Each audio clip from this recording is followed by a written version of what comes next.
Hey guys, welcome to the Killian Family Homestead. Welcome to the weekend. Oh, it's colder than a monkey's bum out here. I guess I don't really know what a monkey's bum feels like, but it feels something like this. Today I'm going to walk out to the beehives and just point out a couple of things that I do and a couple of things that I don't do that a lot of people do. And then come springtime, we'll see if I'm right. Because this winter has been uncharacteristically cold in December. Last night it got down to 1 degree, and my goodness, that is way colder than what we typically get in this part of Washington State. But let's go walk out there and take a look at some characteristics of how I winterize the hives. Yeah, I mean, we get snow. I mean, I'm in the Pacific Northwest, but we typically don't get this much snow at our elevation. I'm in the Tri-Cities area of Washington State, and I think we're only 400 to 500 feet above sea level, so it comes down quite a bit from the Cascades, and we just do not get this type of cold. So let's take a look here and see what we see. Very first thing I see, quite a number of dead bees underneath that one. Hardly any dead bees underneath this one. A lot of dead bees under that one. Sporadic dead bees here and there. You typically wouldn't see the signs of nosema at this juncture because it's too cold and the bees aren't going to be flying. Uh-oh. First thing I see is a significant crowding of bees, all dead here at the front. That when I went, there's a lot of snow right here a couple days ago, and I wiped it away, so the snow blocked them in. So let me just explain to you a couple things that I do, and then you and I will see if I'm successful or not. I've been successful in overwintering hives 3 years in a row. You can see my other videos for that, but we shall see. I guess that's a good example. I always tilt my hives forward. The cold doesn't necessarily kill the bees, but the condensation does. So if you don't have proper ventilation, okay, which I do, I do,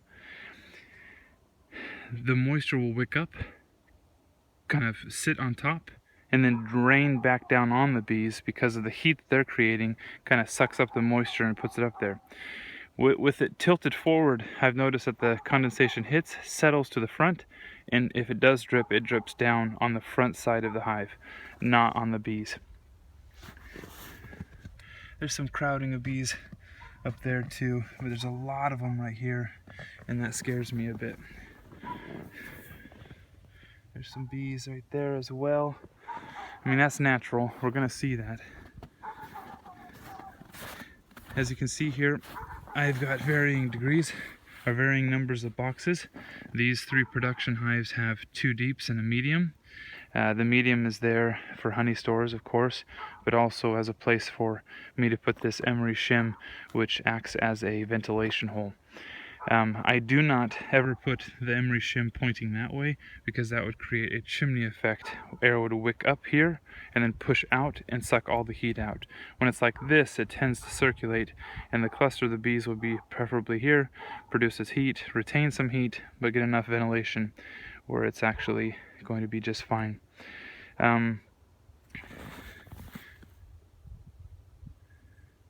It's so cold right now, there's just no way that, unless I had a microphone that I stuck in there, a very small microphone to hear them.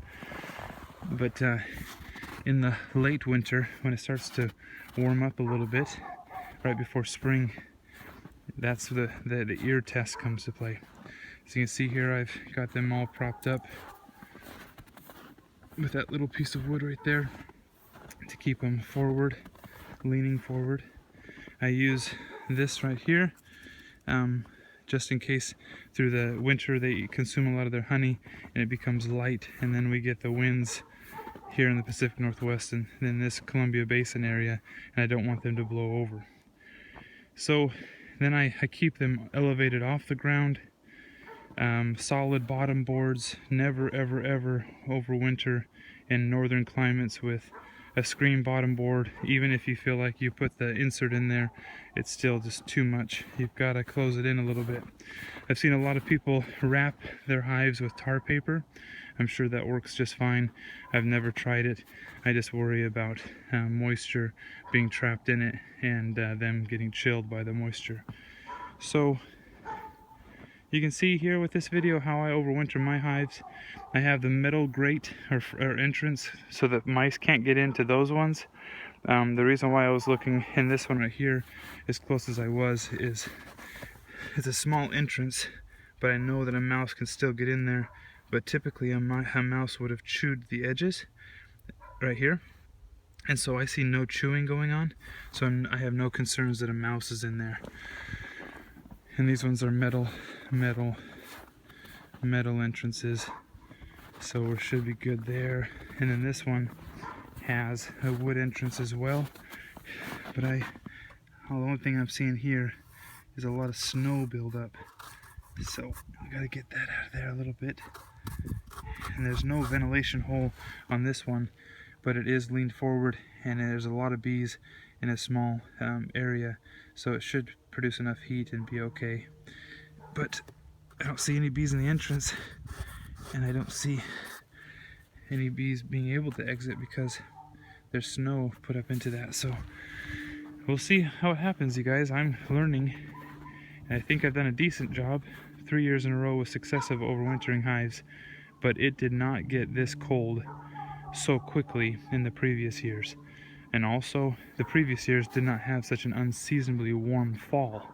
When you have an unseasonably warm fall, they consume a lot of their honey stores too quickly and have nothing to go out there and gather nectar and replace that honey store.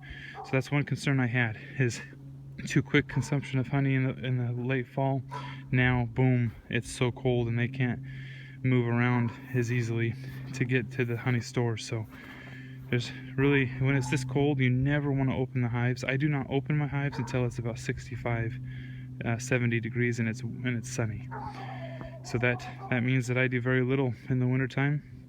I prepare for it in the fall, and then the bees are up to themselves to figure it out, which is a good thing from a survival of the fittest standpoint. But thanks for watching, guys. Sorry for the dog in the background barking away. Very annoying. But anyways, there's my apiary mid-December. Thanks so much.